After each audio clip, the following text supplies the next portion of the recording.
부상 없이 수영을 하지만 캐치 풀의 효율을 최대한 높이기 위해서는 지금 내 캐치 지점을 찾는 연습이 필요한 겁니다.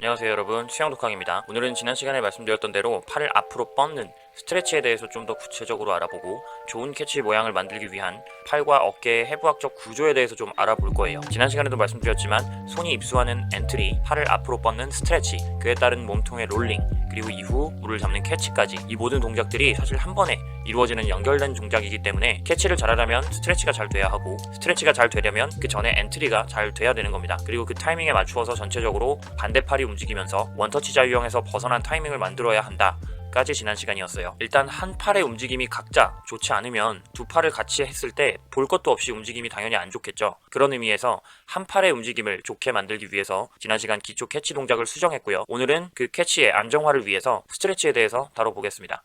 이것은 단순히 팔을 뻗는다 그 이상의 의미인데요. 일단 효율적인 캐치가 어떤 것인지 복습을 하고 가볼게요. 당연히 이 위의 사진이 아래 사진보다 훨씬 물을 많이 잡아서 뒤로 많이 밀었다라는 느낌이 드실 거예요. 그러려면 손이 입수하고 난 뒤에 되도록 빨리 그리고 손이 높은 곳에서 물을 잡아주는 게 훨씬 풀의 효율을 높일 수가 있는 캐치 자세입니다. 그래서 보통 일반적으로는 손이 입수한 지 얼마 안 된 이른 시점에 그리고 손이 밑으로 많이 내려가서 물을 누르기 전에 높은 곳에서 캐치를 하는 것이 좋은 자세라고 이야기를 합니다.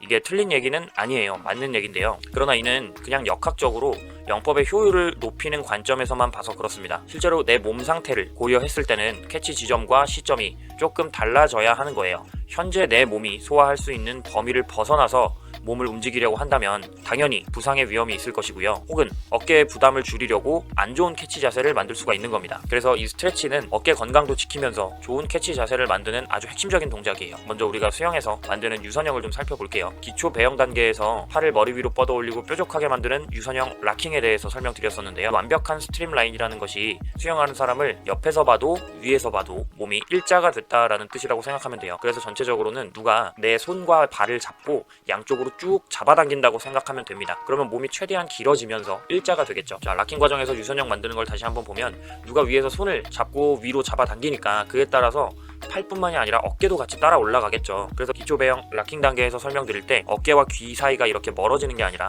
어깨를 으쓱 들어 올려서 귀 사이의 빈 공간을 없애는 거라고 말씀드렸어요. 그리고 아까 손을 모으고 했을 때는 어깨가 올라가도 손이 뾰족하게 모여 있었는데요. 손바닥을 겹쳐주기 위해서 걸었던 엄지손가락을 놓는 순간 손과 팔이 이렇게 저절로 각각 반대쪽으로 벌어지는 게 보일 겁니다. 지금 실제로 한번 해보세요. 팔만 위로 뻗는 것이 아니라 어깨까지 위로 쭉 들어 올렸다면 손을 잡고 있을 때는 뾰족한 자세가 유지가 되지만 엄지손가락을 놓는 순간 팔이 버티지 못하고 옆으로 저절로 벌어질 겁니다. 물론 사람마다 현재 가동 범위에 따라 차이는 있을 거예요. 즉 어깨를 들어 올리기만 하면 우리가 팔을 옆으로 벌리면서 내려주는 내전 동작이 능동적으로 이루어지는 것이 아니라 저절로 수동적으로 이루어진다는 겁니다. 자, 비기너 스텝 영상을 보신 분들은 알 거예요. 팔을 머리 위로 들어 올릴 때 팔만 움직이는 것이 아니라 어깨뼈가 바깥쪽으로 같이 회전을 한다 말씀을 드렸습니다. 원래 팔의 외전 각도는 사람마다 차이가 있지만 대략 120도 정도밖에 안 되는데요. 어깨뼈가 나머지 60도의 회전을 만들어서 180도 팔을 머리 위로 들어 올릴 수 있다 말씀드렸어요. 이 60도 바깥쪽으로 벌어지는 동작을 어깨뼈의 상방 회전이라고 부릅니다. 자, 이제부터는 조금 더 딥한 해부학 지식이 필요한데 조금 지루하고 어려우실 수도 있지만 한 번만 들어놓으시면 앞으로 수영뿐만 아니라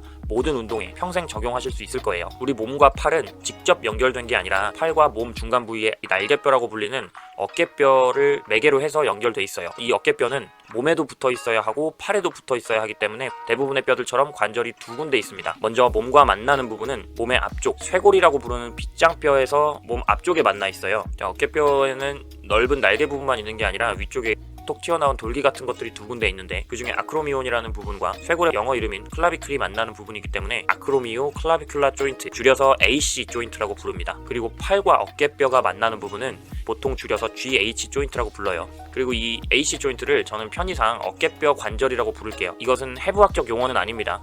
해부학적 용어에 익숙하지 않으신 여러분들이 이해하기 쉽도록 제가 그냥 임의로 붙인 말이에요. 정식 용어가 아닙니다. 어깨뼈 관절은 이런 움직임들을 만들어줄 수가 있어요. 마찬가지로 GH 조인트도 그냥 편의상 위팔 관절이라고 부르겠습니다. 위팔 관절은 여러 가지 움직임을 만들 수 있지만 그 중에서 저희가 지금 다룰 건 외전과 내전이에요. 그리고 이 위팔뼈와 어깨뼈를 연결해주는 근육들이 있겠죠. 이 근육들을 로테이터 커프, 우리말로는 회전 근개라고 부르는데요. 어깨가 아파서 병원 가보신 분들은 많이 들어보셨을 거예요. 근데 이 회전 근개라는 것은 하나의 근육을 얘기하는 것이 아니고요. 지금 보이는 이 4개의 근육들을 합쳐서 부르는 말입니다. 해부학 지식이 전문적으로 필요하신 분들이 아니라면 이 4개의 근육들의 이름을 다 기억하실 필요는 없어요. 다만 이 중에 하나는 기억해 주셔야 됩니다. 여기 스프라스피나투스라는 녀석이 있는데 우리말로는 극상근이라고 부릅니다. 지금 이 극상근이 어떤 뼈 밑으로 지나가는 모습이 보이시죠? 어깨뼈 구조를 다시 한번 보면 이렇게 되어 있는데요. 직상근육이 대략 이런 식으로 지나가는 근육이거든요. 그래서 지금 보시면 아까 말씀드렸던 어깨 관절 AC 조인트가 생성되는 아크로미온이라는 부분이 극상근 위에 있습니다. 이 아크로미온은 어깨뼈의 가장 위쪽에 톡 튀어나온 산 봉우리 같다고 해서 견봉이라고 불러요. 자, 우리가 팔을 들어 올릴 때 어깨뼈의 상방 회전이나 거상이 잘 일어나지 않으면 견봉과 팔뼈 사이에 극상근이 자꾸 찝히게 됩니다. 그리고 그 증상을 어깨 충돌 증후군이라고 부릅니다. 계속 이렇게 스트레스를 받다 보면 극상근이 찢어지고 염증이 생길 수도 있어요. 보통 수영하시는 분들이 나쁜 자세나 부족한 가동 범위 때문에 어깨를 다쳤다고 하면 케이스인 경우가 대부분이에요. 물론 다른 케이스도 많이 있지. 그러면 이 어깨 충돌 증후군을 예방할 수 있으려면 어떻게 해야 되는지 살펴보겠습니다. 자, 이건 수영에 적용되는 방식은 아닌데요. 일반적으로 가장 쉬운 방식입니다. 우리 위팔은 내전, 외전 외에도 다른 움직임을 많이 만들 수 있어요. 그 중에서 제자리에서 이렇게 드릴처럼 회전할 수도 있는데 이걸 내회전, 외회전이라고 부릅니다. 아까 극상근이 지나가는 견봉 아래의 공간을 견봉 하 공간이라고 부르는데요. 팔을 외회전시키면 견봉 하 공간이 넓어지면서 극상근이 찝히는 걸 조금 방지할 수 있어요. 내회전, 외회전이라는 게 지금 이런 움직임인데 팔꿈치를 구부리고 있어서 조금 헷갈리실 거예요. 영상으로 한번 보겠습니다. 지금 보시면 새끼손가락이 정면에 보이고 손바닥이 바깥으로 나가 있죠. 이때 엄지손가락이 몸 안쪽으로 들어오면서 손바닥이 몸 안쪽으로 돌아오도록 회전시켜주는 것이 내회전입니다. 위로 들고 있을 때는 손바닥이 안쪽이 아닌 바깥쪽으로 나가게 해주는 게 내회전이겠죠. 이렇게 됐을 때 엄지손가락이 앞을 보게 되죠. 이 안쪽 회전, 바깥쪽 회전이라는 용어의 기준은 팔을 들고 있을 때가 아니라 팔을 내리고 있을 때 기준의 용어라고 생각하시면 돼요. 그래서 완벽한 설명은 아니지만 보통 해부학 설명을 좀 어려워하시는 분들한테는 그냥 앞에서 봤을 때 엄지손가락이 보이는 게 내회전, 앞에서 봤을 때 새끼손가락이 보이도록 하는 게 외회전이다, 이렇게 설명을 드려요. 이러면 팔을 들고 있건 내리고 있건 어느 정도 적용은 되거든요. 그럼 이 개념을 수영에 적용할 수 있나 한번 볼까요? 수영할 때 팔을 머리 위로 뻗는 동작과 비슷한 턱걸이 자세를 볼게요. 턱걸이를 할 때 유선형을 만들듯이 어깨가 쭉 위로 딸려 올라간 자세를 데드행이라고 부르고요. 어깨 부상을 줄여주기 위해서 어깨뼈를 아래로 끌어내려 준 자세를 보통 숄더 패킹 자세라고 합니다. 이때 데드행에서는 팔의 내회전과 어깨의 상방 회전 그리고 거상까지 같이 들어간 거예요. 그리고 턱걸이에서 숄더 패킹은 위팔 관절의 외회전, 어깨뼈 관절의 하강, 그리고 후인이라는 움직임이 들어가는데 이 후인이라는 움직임은 수영과 큰 관련은 없어서 생략하도록 할게요. 자, 이 두 자세로 모두 턱걸이를 다 할 수가 있는데 여러분들이 보통 인터넷에 찾아보시면 입문자부터 데드행으로 해야 한다, 혹은 입문자는 데드행으로 하면 안 된다, 숄더 패킹을 해줘라, 이렇게 의견이 갈리는 영상들이 많을 건데요. 영상들을 자세히 보시면 결국 하는 얘기는 다 하나예요. 데드행은 어깨 충돌 증후군을 야기할 수도 있지만 기능적으로는 더 좋은 자세입니다. 그러나 초보자든 상급자든 어깨의 부담을 줄여주고 싶다면 팔의 외회전, 숄더 패킹을 해줘야 하는 거죠. 즉 팔을 머리 위로 들어 올렸을 때 극상근을 보호하려면 팔 외회전이 필요한 거예요. 근데 제가 이전 영상들에서도 설명드렸지만 수영에서 말하는 좋은 자세는 항상 팔이 내회전입니다. 좋은 하이엘보 캐치를 하기 위해서도 마찬가지고요. 물 밖에서 되돌리기를 할 때도 마찬가지입니다. 좋은 캐치 자세는 니은자가 아닌 기역자 캐치를 해야 한다고 말씀드렸죠. 이게 팔을 내회전시켜야 기역자를 만들 수가 있는 거예요. 되돌리기에서도 손등이 하늘을 보려면 엄지손가락이 정면을 봐야 좋은 자세다 말씀을 드렸었죠. 이때 어깨가 약간 부담스러울 수도 있다라고 말씀드렸어요. 그래서 아프지 않은 범위 내에서 이 자세를 유지하자 말씀을 드렸었습니다. 이게 다 팔의 내회전인 거예요.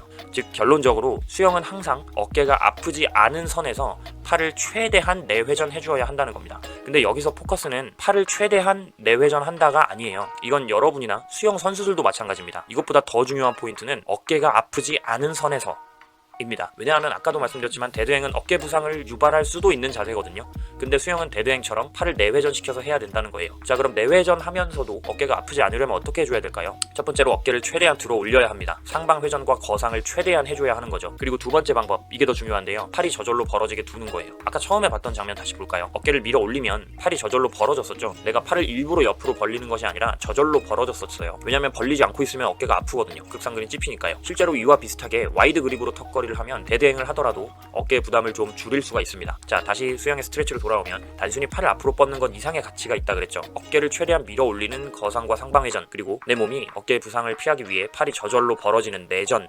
까지를 스트레치라고 부르는 겁니다. 평형처럼 양손 동시에 스트레치 연습을 한번 해볼게요. 손을 모아서 락킹을 하면서 어깨를 밀어 올리는 게 아니라 평형을 하듯 손을 벌려놓고 어깨를 쭉 밀어 올립니다. 그러면 손과 팔이 저절로 벌어질 거예요. 팔이 벌어지다 보면 더 이상 팔이나 어깨가 아프지 않고 저절로 벌어지는 것이 멈추는 시점이 있을 거예요. 그 시점이 바로 안전하면서도 좋은 모양의 하이엘보 캐치를 할 수 있는 지점인 겁니다. 이 지점 전에 무리해서 캐치를 하려고 하면 한 번만 해도 어깨가 박살이 나는 부상을 입거나 혹은 부상을 피하려고 기역자가 아닌 니은자 캐치를 하게 되는 겁니다. 그리고 이 지점이 지난 이후에 캐치를 하게 되면 캐치나 풀의 추진 효율이 좀 떨어지겠죠. 부상은 없지만요. 그래서 내 몸이 허락하는 한 최대한 이른 시점에서 최대한 높은 시점에서 캐치를 하는 게 좋은 거죠. 이건 현재 내가 가지고 있는 어깨 가동 범위에 따라 차이가 있고요. 내 어깨 가동 범위가 줄어들거나 더 확장되면 그에 따라서 캐치 지점도 계속 바뀌어줘야겠죠. 자, 그리고 스트레치 할 때 얼마나 어깨를 밀어 올려야 하냐 질문하시는 분들도 있는데, 팔을 위로 뻗은 상태에서 이렇게 몸을 옆으로 기울이면서 스트레칭 할 때 옆구리 근육이 쭉 늘어나는 느낌이 나시죠? 실제로 옆구리 근육이 쭉 늘어나는 느낌이 느껴질 때까지 팔을 어깨와 함께 앞으로 쭉 뻗어주세요. 그러면 팔이 저절로 벌어지는 걸 느끼실 수 있어요. 자, 이 동작이 사실 완성된 영법 기준으로는 최대한 어깨를 뻗어 올리는 스트레치를 해서 저절로 일어나는 동작만은 아니에요. 다운 스윕, 아웃 스윕 혹은 프레스라고 불리는 수영을 하는 사람이 능동적으로 해줘야 하는 풀의 일부 동작이거든요. 영상 초반에도 말씀드렸지만 제가 설명드리는 방식은 내 캐치 지점을 찾기 위한 드릴이라고 생각하셔야 돼요. 실제로 스윙을 할 때 매번 매 스트로크에 이렇게 적용하시기는 좀 어려울 겁니다. 물론 드릴처럼 하실 때는 적용할 수 있어요. 근데 이게 지금 막 비기너 스텝을 끝낸 여러분들한테는 완벽하게 소화하기는 어려운 동작이에요. 그럼에도 제가 지금 이걸 먼저 말씀드리는 이유는 비기너 스텝에서는 기초 캐치였다가 이제 캐치 모양을 좀 바꿨잖아요. 이때 어깨를 다치시는 분들이 너무나 많기 때문입니다. 여러분이 계속 수영을 하면서 어깨 부상을 방지하기 위해서는 어깨의 해부학적 구조를 바로 이해하고 계셔야 하고요. 부상 없이 수영을 하지만 캐치 풀의 효율을 최대한 높이기 위해서는 지금 내 캐치 지점을 찾는 연습이 필요한 겁니다. 그러니까 지금은 이 스트레치를 실전에 적용하려고 하시기보다는 어깨가 다치지 않게 하는 게 중요하구나 고 이해하시고 넘어가셔도 좋을 것 같아요. 자, 그럼 이 스트레치 캐치를 적용해서 원터치 자유형에서 벗어나는 타이밍을 만들어 보겠습니다. 사실 저희가 지난 시간에 이걸 하다가 잠깐 스트레치 얘기로 넘어간 거였어요. 지난 시간 내용을 잠깐 복습해보면 양손이 서로 킥판을 잡듯이 만나면 프론트킥 자세가 유지되는 순간 사이드킥에서 사이드킥으로 연결이 되지 않고요. 롤링이 끊어지게 되죠. 그래서 롤링이 끊어지지 않기 위해서는 양손이 엇갈리는 타이밍이 반드시 필요했었고요. 이 타이밍은 크게 이렇게 세 가지로 구분할 수가 있어요. 다음 스텝에서 더 자세히 설명을 드리겠지만 양손이 원터치 자유형에 가까울수록,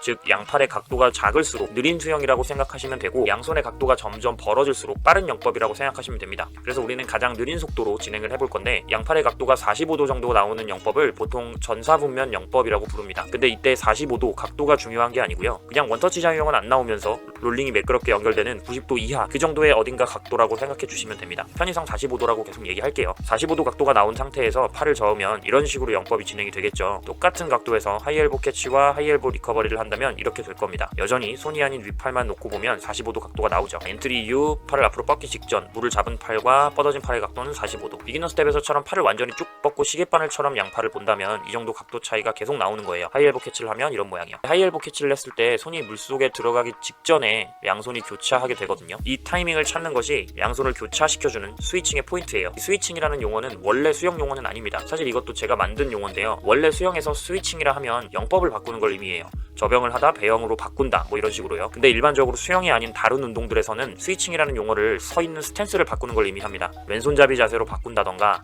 좌타자 자세가 우타자 자세로 바꾼다거나 이런 식으로 앞발 뒷발이 바뀌는 스탠스를 바꾸는 걸 스위칭이라고 합니다. 수영에서는 이게 사실 롤링이죠. 계속 가겠습니다. 이 스위칭 연습을 할 때 볼게요. 아까 그림에서 보셨다시피 처음에는 하이엘보 없이 양팔을 곧게 뻗고 시계바늘처럼 해보세요. 그래야 각도를 만들기가 좀 쉬워요. 원터치 자유형을 벗어나되 너무 90도 이상 가지 않도록 45도를 유지해 보는 겁니다. 그러다가 하이엘보도 해보고요. 아까 그림에서 보셨던 것 같이 되돌리게 하는 손이 입수하기 직전에 팔을 움직이는 정도예요. 자, 그리고 여기서 보면 이미 반대 손이 입수하기 전에 내 몸하고 팔이 수평하게 일치가 되어 있지 않고 팔이 Y자처럼 약간 기울어 떨어져 있죠. 이게 스트레치를 해서 프레스 혹은 다운 스윕이 이미 돼버린 상태인 거예요. 팔만 위로 올라간 게 아니라 어깨를 위로 쭉 뻗어 올린 상태라는 거죠. 그 상태에서 반대 손이 입수하기 직전에 물속의 팔이 기역자 캐치를 시작하면 되는 겁니다. 이제 걸어가면서 해볼게요. 킥판이 기준이 되는 거예요. 원터치 자유형을 할 땐 양손이 동시에 킥판을 잡는 거였죠. 그러니 이 킥판이 기준이 되어서 원터치 자유형과 달리 순간적으로 양손이 모두 킥판을 놓는 타이밍을 일부러 만들어주는 겁니다. 이런 식으로요. 그리고 하이엘보 되돌리기와 캐치를 할 때는 반대손이 킥판을 잡기 직전에 캐치를 하러 내려가면 양손이 순간적으로 킥판을 동시에 놓는 타이밍이 생기죠.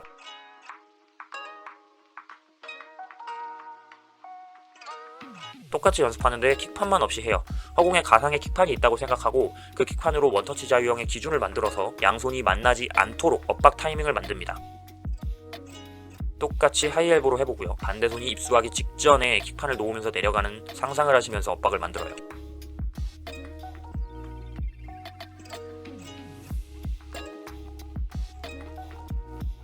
그리고 이제 자유형을 하면서 해봅니다. 처음에는 무조건 하이엘보를 하지 않고 시계바늘처럼 팔을 쭉 뻗어서 하는 게 편하실 거예요. 더 쉬운 형태로 하이엘보 없이 해보시고요. 잘 된다면 그때서야 하이엘보 되돌리기와 물잡기를 합니다.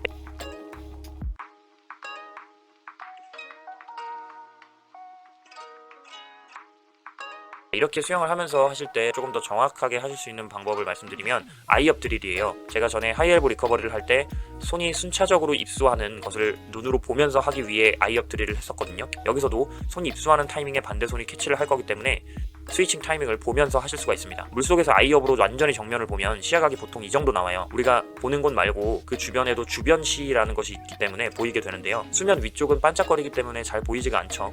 그래서 이 정도 시야가 나오는데 지금 제 시야에는 물속에 있는 한 손만 보입니다. 그리고 반대손이 입수하면서 내려간 팔은 안 보이고 위에서 손이 순차적으로 나타나겠죠. 이렇게 되면 계속해서 내 시야에 한 손만 보이도록 유지를 할 수가 있어요. 지금처럼 되면 양손이 동시에 보일 테니까 원터치 자유형의 타이밍은 아니지만 스위칭 타이밍이 조금 느리게 된 거고요. 이렇게 됐을 때는 또 순간적으로 두 손이 다 안 보이겠죠. 밑에 손이 너무 빨리 내려간 겁니다. 그러면 스위칭 타이밍이 너무 빠른 거예요. 가장 느린 전사보면 영법을 할 때는 시야에서 한 손이 없어질 때 바로 다음 손이 나타나면서 롤링은 끊어지지 않되 박자가 너무 빠르지 않게 만들어주는 겁니다. 내 시야에 두 손이 동시에 보여도 안 되고 두 손 다 안 보여도 안 되고요. 계속 한 손만 보이도록 타이밍을 맞춰줘요. 이렇게까지 하면 일단 전사보면 영법 가장 느린 자유형의 스위칭 타이밍 완성입니다. 자, 오늘 영상 앞부분에서는 어깨 해부학적 구조를 설명하느라 좀 어려운 설명이 됐을 수도 있을 것 같아요. 한 번 들어서는 이해가 안 되실 수도 있습니다.